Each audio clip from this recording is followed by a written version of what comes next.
कुंभ नगरी हरिद्वार का प्राचीन इतिहास। हरिद्वार उत्तराखंड के हरिद्वार जिले का एक पवित्र नगर तथा हिंदुओं का प्रमुख तीर्थ है। यह नगर निगम बोर्ड से नियंत्रित है। यह बहुत प्राचीन नगरी है। हरिद्वार हिंदुओं के 7 पवित्र स्थलों में से एक है। 3139 मीटर की ऊंचाई पर स्थित अपने स्रोत गोमुख गंगोत्री हिमनद से 253 किलोमीटर की यात्रा करके गंगा नदी हरिद्वार में मैदानी क्षेत्र में प्रथम प्रवेश करती है। इसलिए हरिद्वार को गंगाद्वार के नाम से भी जाना जाता है, जिसका अर्थ है वह स्थान जहां पर गंगाजी मैदानों में प्रवेश करती हैं। हरिद्वार का अर्थ हरि ईश्वर का द्वार होता है। पश्चातकालीन हिंदू धार्मिक कथाओं के अनुसार हरिद्वार वह स्थान है जहां अमृत की कुछ बूंदें भूल से घड़े से गिर गईं जब धन्वंतरी उस घड़े को समुद्र मंथन के बाद ले जा रहे थे।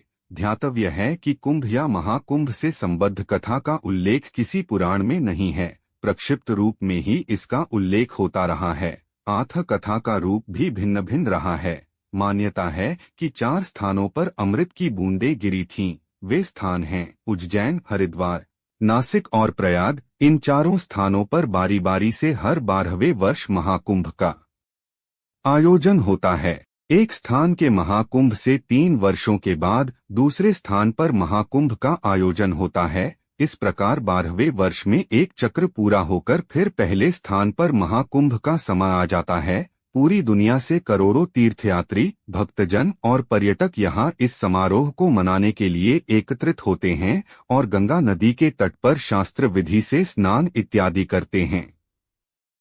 एक मान्यता के अनुसार वह स्थान जहाँ पर अमृत की बूंदें गिरी थीं, उसे हर की पौड़ी पर ब्रह्मा कुंड माना जाता है। हर की पौड़ी हरिद्वार का सबसे पवित्र घाट माना जाता है और पूरे भारत से भक्तों और तीर्थयात्रियों के जत्थे त्योहारों या पवित्र दिवसों के अवसर पर स्नान करने के लिए यहाँ आते हैं। यहाँ स्नान करना मोक्ष प्राप्त करवाने वाला माना जाता है। हरिद्वार जिला सहारनपुर डिवीजनल कमिश्नरी के भाग के रूप में 28 दिसंबर 1988 को अस्तित्व में आया। 24 सितंबर 1998 के दिन उत्तर प्रदेश विधानसभा ने उत्तर प्रदेश पुनर्गठन विधेयक 1998 फीट पारित किया। अंततः भारतीय संसद ने भी भारतीय संघीय विधान उत्तर प्रदेश पुनर्गठन अधिनियम 2000 फीट पारित किया और इस प्रकार 9 नवंबर 2000 के दिन हरिद्वार भारतीय गणराज्य के 27वें नवगठित राज्य उत्तराखंड, तब उत्तरांचल का भाग बन गया। आज यह अपने धार्मिक महत्व के अतिरिक्त भी राज्य के एक प्रमुख औद्योगिक केंद्र के रूप में तेजी से विकसित हो रहा है। तेजी से विकसित होता औद्योगिक एस्टेट राज्य ढांचागत और औद्योगिक विकास निगम सिडकुल भेल, भारत हैवी इलेक्ट्रिकल्स लिमिटेड और इसके संबंधित सहायक इस नगर के विकास के साक्ष्य हैं। वर्तमान संसद 20 रमेश पोखरियाल निशंक है। दर्शनीय धार्मिक स्थल, इनमें से हरिद्वार मुख्य के दक्षिण में कनखल तीर्थ विद्यमान है। पश्चिम दिशा में बिल्वकेश्वर या कोटितीर्थ है। पूर्व में नीलेश्वर महादेव तथा नील पर्वत पर ही सुप्रसिद्ध चंडी देवी, अंजना देवी आदि के मंदिर हैं तथा पश्चिमोत्तर दिशा में सप्तगंग प्रदेश या सप्त सरोवर सप्तर्षि आश्रम है। सर्वाधिक दर्शनीय और महत्वपूर्ण तो यहाँ गंगा की धारा ही है। हर की पैड़ी के पास जो गंगा की धारा है वह कृत्रिम रूप से मुख्य धारा से निकाली गई धारा है और उस धारा से भी एक छोटी धारा निकालकर ब्रह्मा कुंड में ले जाई गई है। इसी में अधिकांश लोग स्नान करते हैं। गंगा की वास्तविक मुख्य धारा नील पर्वत के पास से बहती है। हर की पैड़ी से चंडी देवी मंदिर की ओर जाते हुए ललतारो पुल से आगे बढ़ने पर गंगा की यह वास्तविक मुख्य धारा अपनी प्राकृतिक छटा के साथ द्रष्टव्य है। बाढ़ में पहाड़ से टूटकर आए पत्थरों के असंख्य टुकड़े यहाँ दर्शनीय है। इस धारा का नाम नील पर्वत के निकट होने से नीलधारा है। 13 नीलधारा अर्थात गंगा की वास्तविक मुख्य धारा में स्नान करके पर्वत पर नीलेश्वर महादेव के दर्शन करने का बड़ा महात्म्य है। हर की पैड़ी का अर्थ होता है सीढ़ी। कहा जाता है कि राजा विक्रमादित्य के भाई भर्तृहरि ने यहीं तपस्या करके अमर पद पाया था। भर्तृहरि की स्मृति में राजा विक्रमादित्य ने पहले यह कुंड तथा पैड़ियां सीढ़ियां बनवाई थीं। इनका नाम हरि की पैड़ी इसी कारण पड़ गया। 15 यही हरि की पैड़ी बोलचाल में हर की पौड़ी हो गया है। हर की पौड़ी हरिद्वार का मुख्य स्थान है। मुख्यतः यहीं स्नान करने के लिए लोग आते हैं। एक अन्य प्रचलित मान्यता के अनुसार कहा जाता है कि यहाँ धरती पर भगवान विष्णु आए थे। धरती पर भगवान विष्णु के पैर पड़ने के कारण इस स्थान को हरि की पैड़ी कहा गया, जो बोलचाल में हर की पौड़ी बन गया है। इसे हरिद्वार का हृदय स्थल माना जाता है। मान्यता है कि दक्ष का यज्ञ हरिद्वार के निकट ही कनखल में हुआ था। लिंग महापुराण में कहा गया है, यज्ञवाटस्तथा तस्य गंगाद्वार समीपतः तद्देशे चैव विख्यातं शुभं कनखलं द्विजाः। 16 अर्थात सूत जी कहते हैं, हे द्विजो, गंगाद्वार के समीप कनखल नामक शुभ तथा विख्यात स्थान है। उसी स्थान में दक्ष की यज्ञशाला थी। यहीं सती भस्म हो गई थी। मान्यता है कि इसके बाद शिव जी के कोप से दक्षयज्ञ विध्वंस हो जाने के बाद यज्ञ की पूर्णता के लिए हरिद्वार के इसी स्थान पर भगवान विष्णु की स्तुति की गई थी और यहीं वे प्रकट हुए थे। बाद में यह किंवदंती फैल गई कि यहाँ पर भगवान विष्णु के पैरों के निशान हैं। वास्तव में वह निशान कहीं नहीं है, लेकिन इस स्थान की महिमा अति की हद तक प्रचलित है। हर की पौड़ी का सबसे पवित्र घाट ब्रह्मकुंड है।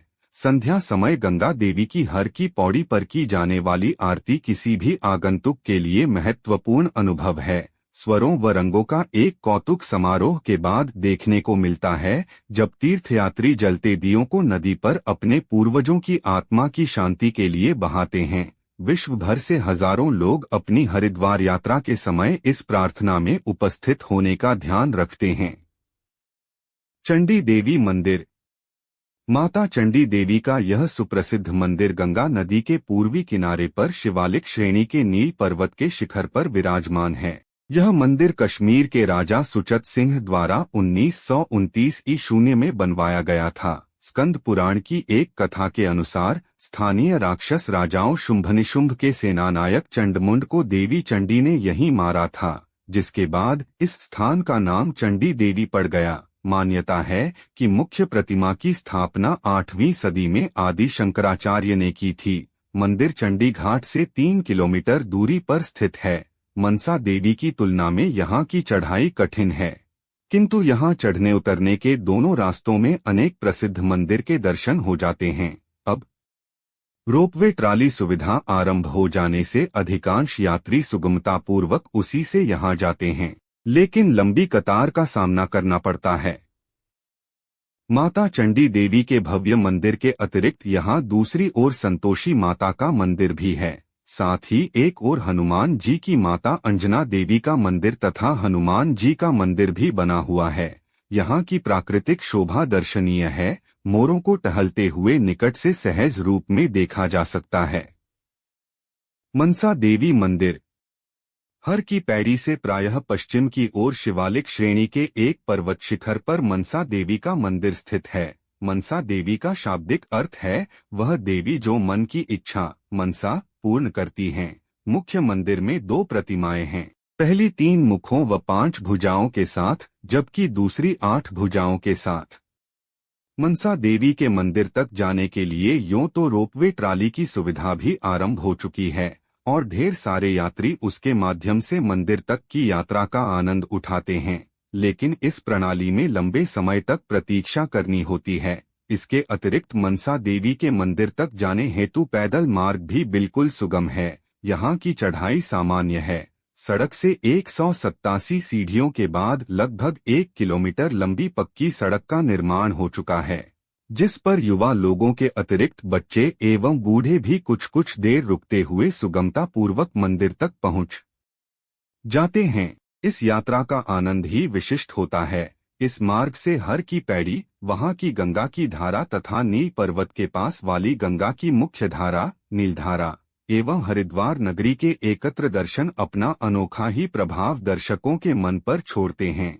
प्रातःकाल यहाँ की पैदल यात्रा करके लौटने पर गंगा में स्नान कर लिया जाए तो थकावट का स्मरण भी न रहेगा और मन की प्रफुल्लता के क्या कहने। हालांकि धार्मिकता के ख्याल से प्रायः लोग गंगा स्नान के बाद यहाँ की यात्रा करते हैं। माया देवी मंदिर। माया देवी हरिद्वार की अधिष्ठात्री देवी का संभवतः 11वीं शताब्दी 17 में बना यह प्राचीन मंदिर एक सिद्धपीठ माना जाता है। इसे देवी सती की नाभि और हृदय के गिरने का स्थान कहा जाता है।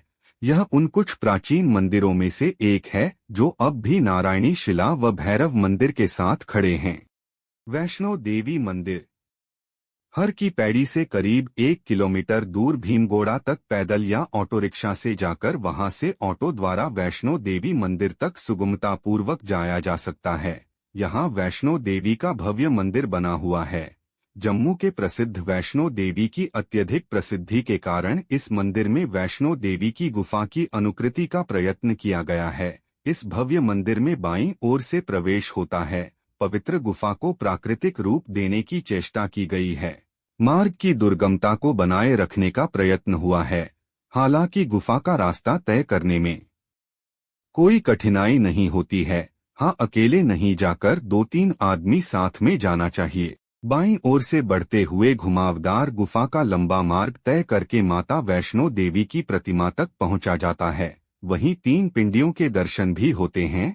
यह मंदिर भी काफी प्रसिद्धि प्राप्त कर चुका है। भारत माता मंदिर। वैष्णो देवी मंदिर से कुछ ही आगे भारत माता मंदिर है। इस बहुमंजिले मंदिर का निर्माण स्वामी सत्यमित्रानंद गिरी के द्वारा हुआ है। तत्कालीन प्रधानमंत्री श्रीमती इंदिरा गांधी के द्वारा दीप प्रज्वलित कर इसका लोकार्पण हुआ था। अपने ढंग का निराला यह मंदिर काफी प्रसिद्ध है। इसके विभिन्न मंजिलों पर शूर मंदिर, मातृ मंदिर, संत मंदिर, शक्ति मंदिर तथा भारत दर्शन के रूप में मूर्तियों तथा चित्रों के माध्यम से भारत की बहुआयामी छवियों को रूपायित किया गया है। ऊपर विष्णु मंदिर तथा सबसे ऊपर शिव मंदिर है। हरिद्वार आने वाले यात्रियों के लिए भारत माता मंदिर के दर्शन से एक भिन्न और उत्तम अनुभूति की प्राप्ति तथा देशभक्ति की प्रेरणा अनायास हो जाती है। सप्तर्षि आश्रम सप्त सरोवर। भारत माता मंदिर से ऑटो द्वारा आगे बढ़कर आसानी से सप्तर्षि आश्रम तक पहुंचा जा सकता है। यहां जाने पर सड़क की दाहिनी ओर सप्त धाराओं में बंटी गंगा की निराली प्राकृतिक छवि दर्शनीय है। कहा जाता है कि यहाँ सप्तर्षियों ने तपस्या की थी और उनके तप में बाधा न पहुँचाने के ख्याल से गंगा 7 धाराओं में बंटकर उनके आगे से बह गई थी। गंगा की छोटी छोटी प्राकृतिक धारा की शोभा बाढ़ में पहाड़ से टूटकर आए पत्थरों के असंख्य टुकड़ों के रूप में स्वभावतः दर्शनीय है। यहाँ सड़क की दूसरी ओर सप्तर्षि आश्रम का निर्माण किया गया है। यहाँ मुख्य मंदिर शिवजी का है और उसकी परिक्रमा में सप्तऋषियों के छोटे छोटे मंदिर दर्शनीय हैं। स्थान प्राकृतिक शोभा से परिपूर्ण है। अखंड अग्नि प्रज्वलित रहती है और कुछ दूरी पर सप्तर्षियों के नाम पर 7 कुटिया बनी हुई है जिनमें आश्रम के लोग रहते हैं। शांतिकुंज गायत्री शक्तिपीठ। सुप्रसिद्ध मनीषी श्रीराम शर्मा आचार्य द्वारा स्थापित गायत्री परिवार का मुख्य केंद्र शांतिकुंज हरिद्वार से ऋषिकेश जाने के मार्ग में विशाल परिक्षेत्र में एक दूसरे से जुड़े अनेक उपखंडों में बंटा आधुनिक युग में धार्मिक आध्यात्मिक गतिविधियों का एक अन्यतम कार्यस्थल है। यहाँ का सुचिंतित निर्माण तथा अन्यतम व्यवस्था सभी श्रेणी के दर्शकों पर्यटकों के मन को निश्चित रूप से मोहित करता है। यह संस्थान मुख्यतः श्रीराम शर्मा आचार्य द्वारा लिखित पुस्तकों तथा उनकी प्रेरणा से चल रही पत्रिकाओं के प्रकाशन का कार्य भी करता है। शोध कार्य भी इस संस्थान के अंतर्गत चलता रहता है। हरिद्वार जाने वाले यात्रियों के लिए इस संस्थान को देखे बिना हरिद्वार यात्रा परिपूर्ण नहीं मानी जा सकती है। ऐसा अनुभव यहाँ आने वाले प्रत्येक यात्री को प्रायः होता ही है। कनखल। हरिद्वार की उपनगरी कहलाने वाला कनखल हरिद्वार से 3 किलोमीटर दूर दक्षिण दिशा में स्थित है। यहाँ विस्तृत आबादी एवं बाजार है। आबादी वाले तीर्थस्थलों में हरिद्वार का सबसे प्राचीन तीर्थ कनखल ही है। विभिन्न पुराणों में इसका नाम स्पष्टतः उल्लिखित है। गंगा की मुख्य धारा से हर की पैड़ी में लाई गई धारा कनखल में पुनः मुख्य धारा में मिल जाती है। महाभारत के साथ साथ अनेक पुराणों में भी कनखल में गंगा विशेष पुण्यदायिनी मानी गई है। 18 इसलिए यहाँ गंगा स्नान का विशेष महात्म्य है। कनखल में ही दक्ष ने यज्ञ किया था, यह उपरिलिखित विवरण में दर्शाया जा चुका है। इस यज्ञ का शिवगणों ने विध्वंस कर डाला था। उक्त स्थल पर दक्षेश्वर महादेव का विस्तीर्ण मंदिर है। पारद शिवलिंग। कनखल में श्रीहरिहर मंदिर के निकट ही दक्षिण पश्चिम में पारद शिवलिंग का मंदिर है। इसका उद्घाटन पूर्व राष्ट्रपति ज्ञानी जैल सिंह ने 8 मार्च 1986 को किया था। यहाँ पारद से निर्मित 151 किलो का पारद शिवलिंग है। मंदिर के प्रांगण में रुद्राक्ष का एक विशाल पेड़ है, जिस पर रुद्राक्ष के अनेक फल लगे रहते हैं, जिसे देखकर पर्यटक आश्चर्य मिश्रित प्रफुल्लता का अनुभव करते हैं। दिव्य कल्प वृक्ष वन। देवभूमि हरिद्वार के कनखल स्थित नक्षत्र वाटिका के पास हरितऋषि विजयपाल बघेल के द्वारा कल्पवृक्ष वन लगाया गया है। वैसे तो देवलोक के पेड़ कल्पत्रु, पारिजात को सभी तीर्थ स्थलों पर रोपित किया जा रहा है, परंतु धरती पर कल्पवृक्ष वन के रूप में एकमात्र यही वन विकसित है, जहां दुनिया भर के श्रद्धालु कल्पवृक्ष के दर्शन करके अपनी मनोकामना पूरी करते हैं। पतंजलि योग पीठ। योग गुरु बाबा रामदेव का यह संस्थान भी कनखल क्षेत्र में ही अवस्थित है। पर्व गहन धार्मिक महत्व के कारण हरिद्वार में वर्ष भर में कई धार्मिक त्योहार आयोजित होते हैं, जिनमें प्रमुख हैं कवद मेला, सोमवती अमावस्या मेला, गंगा दशहरा, गुघल मेला जिसमें लगभग 20 से 25 लाख लोग भाग लेते हैं। इसके अतिरिक्त यहाँ कुंभ मेला भी आयोजित होता है। हर 12 वर्षों में मनाया जाता है, जब बृहस्पति ग्रह कुंभ राशि में प्रवेश करता है। कुंभ मेले के पहले लिखित साक्ष्य चीनी यात्री हुआन त्सैंग 602 से 664 ही के लेखों में मिलते हैं, जो 629 ई में भारत की यात्रा पर आया था। भारतीय शाही राजपत्र इंपीरियल गजट इंडिया के अनुसार 1892 के महाकुंभ में हैजे का प्रकोप हुआ था, जिसके बाद मेला व्यवस्था में तेजी से सुधार किए गए और हरिद्वार सुधार सोसाइटी का गठन किया गया और 1903 में लगभग 4 लाख लोगों ने मेले में भाग लिया। 1980 के दशक में हुए एक कुंभ में हर की पौड़ी के निकट हुई एक भगदड़ में 600 लोग मारे गए और 20 घायल हुए। 1998 के महाकुंभ मेले में तो 8 करोड़ से भी अधिक तीर्थयात्री पवित्र गंगा नदी में स्नान करने के लिए यहां आए। हरिद्वार में हिंदू वंशावलियों की पंजिका। वह जो अधिकतर भारतीयों व वे जो विदेश में बस गए को आज भी पता नहीं। प्राचीन रिवाजों के अनुसार हिंदू परिवारों की पिछली कई पीढ़ियों की विस्तृत वंशावलियां हिंदू ब्राह्मण पंडितों, जिन्हें पंडा भी कहा जाता है, द्वारा हिंदुओं के पवित्र नगर हरिद्वार में हस्तलिखित पंजियों में जो उनके पूर्वज पंडितों ने आगे सौंपी, जो एक के पूर्वजों के असली जिलों व गांवों के आधार पर वर्गीकृत की गई सहेज कर रखी गई हैं। प्रत्येक जिले की पंजिका का विशिष्ट पंडित होता है। यहाँ तक कि भारत के विभाजन के उपरांत जो जिले व गांव पाकिस्तान में रह गए व हिंदू भारत आ गए, उनकी भी वंशावलियां यहाँ हैं। कई स्थितियों में उन हिंदुओं के वंशज अब सिख हैं, तो कई के मुस्लिम अपितु ईसाई भी हैं। किसी के लिए किसी की अपितु 7 वंशों की जानकारी पंडों के पास रखी इन वंशावली पंजिकाओं से लेना असामान्य नहीं है।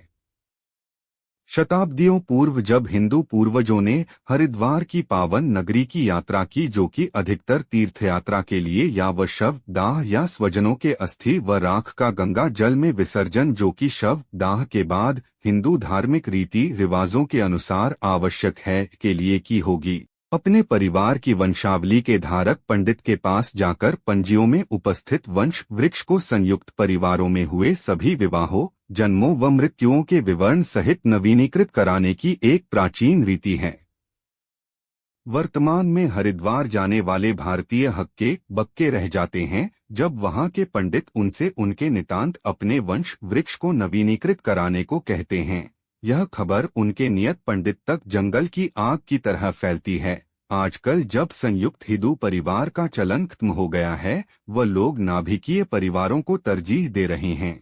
पंडित चाहते हैं कि आगंतुक अपने फैले परिवारों के लोगों व अपने पुराने जिलों गांवों, दादा दादी के नाम व परदादा परदादी और विवाहों, जन्मों और मृत्युओं जो कि विस्तृत परिवारों में हुई हो, अपितु उन परिवारों जिनसे विवाह संपन्न हुए आदि की पूरी जानकारी के साथ वहां आए। आगंतुक परिवार के सदस्य को सभी जानकारी नवीनीकृत करने के उपरांत वंशावली पंजी को भविष्य के पारिवारिक सदस्यों के लिए व प्रविष्टियों को प्रमाणित करने के लिए हस्ताक्षरित करना होता है। साथ आए मित्रों व अन्य पारिवारिक सदस्यों से भी साक्षी के तौर पर हस्ताक्षर करने की विनती की जा सकती है। भूगोल। हरिद्वार उन पहले शहरों में से एक है जहां गंगा पहाड़ों से निकलकर मैदानों में प्रवेश करती है। गंगा का पानी अधिकतर वर्षा ऋतु जबकि ऊपरी क्षेत्रों से मिट्टी इसमें घुलकर नीचे आ जाती है के अतिरिक्त एकदम स्वच्छ व ठंडा होता है। गंगा नदी विच्छिन्न प्रवाहों जिन्हें जजीरा भी कहते हैं की श्रृंखला में बहती है, जिनमें अधिकतर जंगलों से घिरे हैं। अन्य छोटे प्रवाह हैं रानीपुर राव, पथरी राव, रावी राव, हरनोई राव, बेगम नदी आदि। जिले का अधिकांश भाग जंगलों से घिरा है व राजाजी राष्ट्रीय प्राणी उद्यान जिले की सीमा में ही आता है, जो इसे वन्यजीवन व साहसिक कार्यों के प्रेमियों का आदर्श स्थान बनाता है। राजाजी इन गेटों से पहुंचा जा सकता है।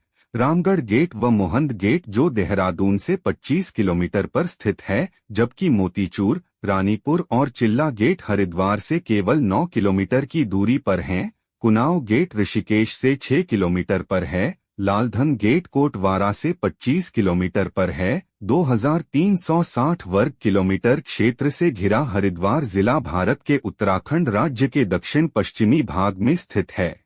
इसके अक्षांश व देशांतर क्रमशः 29.96 डिग्री उत्तर व 78.16 डिग्री पूर्व हैं। हरिद्वार समुद्र तल से 249.7 मीटर की ऊंचाई पर उत्तर व उत्तर पूर्व में शिवालिक पहाड़ियों तथा दक्षिण में गंगा नदी के बीच स्थित है।